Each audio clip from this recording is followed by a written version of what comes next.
Hey everyone.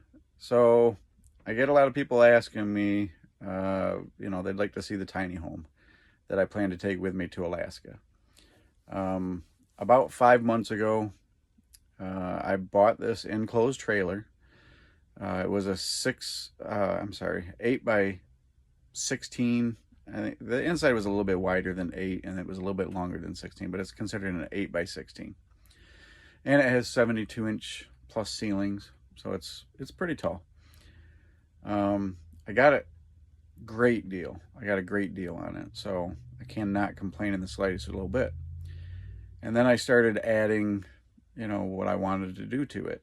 I added like a 4-foot closet. As you can see, like this cabinet behind me. I did end up adding a window. It's covered right now. It's very windy out today. So right now it's a little bit of a mess in here. I've been packing stuff up because my move date is this coming Saturday. So I plan on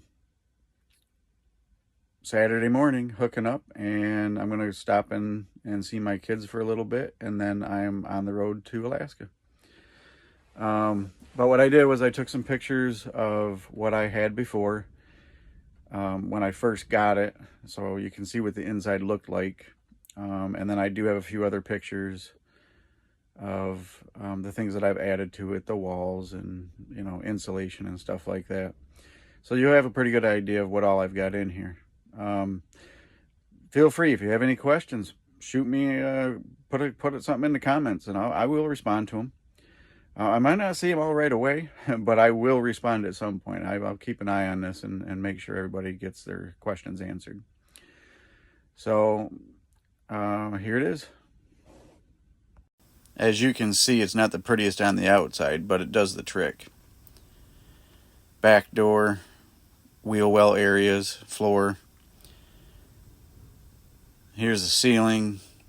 Had a little bit of water damage, but nothing major. Had this light in it. Front wall. Kind of another side view. But your basic enclosed trailer. The first thing I had to do is add this vent to it, just because it would get so warm when I was working on it.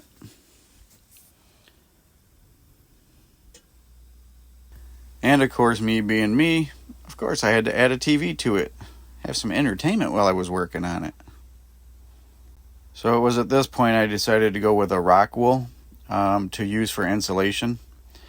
It was sound deadening and fire resistant to boot. It was at this point that, as you can see on the ceiling, I decided to add some support to it. So I basically bolted 2x4s to the ceiling on each of those rafters for the support, extra support for the roof or the ceiling. This will help me with the next step. It was at this point that I decided to use a hard board, kind of like a dry erase board, for the ceiling. And what I would do is I would take the rock wool, stuff it in above the ceiling inside those rafters, and then cover it with plastic to form a vapor barrier and keep everything dry. Once I got the ceiling done, then I started adding paneling that I liked, and I started adding cabinets like the white one you see in front of you there. And I also added a gray water tank so I could run water when I wanted to. It's a little hard to see, but in the back right corner is a potable water tank and a water pump, 12-volt water pump. This is basically what my kitchen is. As you can see, I got the small white deep freezer there, the gray refrigerator only. I had to stick it up there because one day I forgot to strap it back down and it fell over once. Added the cabinets and my little table and chairs, and changed out the stove from the old one that you saw to the new one that I have. And it runs off of propane and 12 volts for the lights. The propane tanks are mounted outside. That one was just for a test run and to test my braided lines. And also you can see my furnaces in this picture. That also runs off of propane. And as insulated as I have this thing, that little furnace roasts me out of here. Last but not least, I have the bedroom and entertainment area. It's a twin-size bed. Couldn't fit a whole bit much bigger of a bed in here.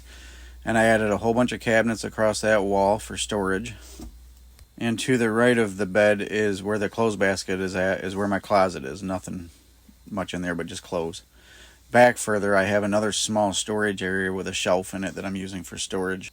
I would guess that probably one of the biggest questions anybody would have at this point is, how am I powering all that stuff in this tiny home? What I did was I mounted 4 315 watt solar panels to the roof using aluminum ladder racks that I purchased off of Amazon, and added a 2x4 all the way across and mounted them all to the 2x4 by bolting them directly down to them.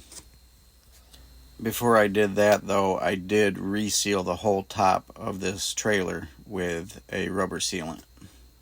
Once I had them mounted, I ran my wires down to my charge controller and to my battery bank, as you can see here. And I have since added 2 more batteries, 12 volt deep cycle batteries, and a 2000 watt pure sine wave inverter. Between the solar panels and my batteries, there's plenty of power there to run my deep freezer, my refrigerator. A lot of my lights run off a 12 volt. My fan that I have runs off a 12 volt. The hood range, or the range hood, runs off a 12 volt. And then things like my microwave and my air fryer, KitchenAid, my normal stuff all runs off a 110, so I have to have both.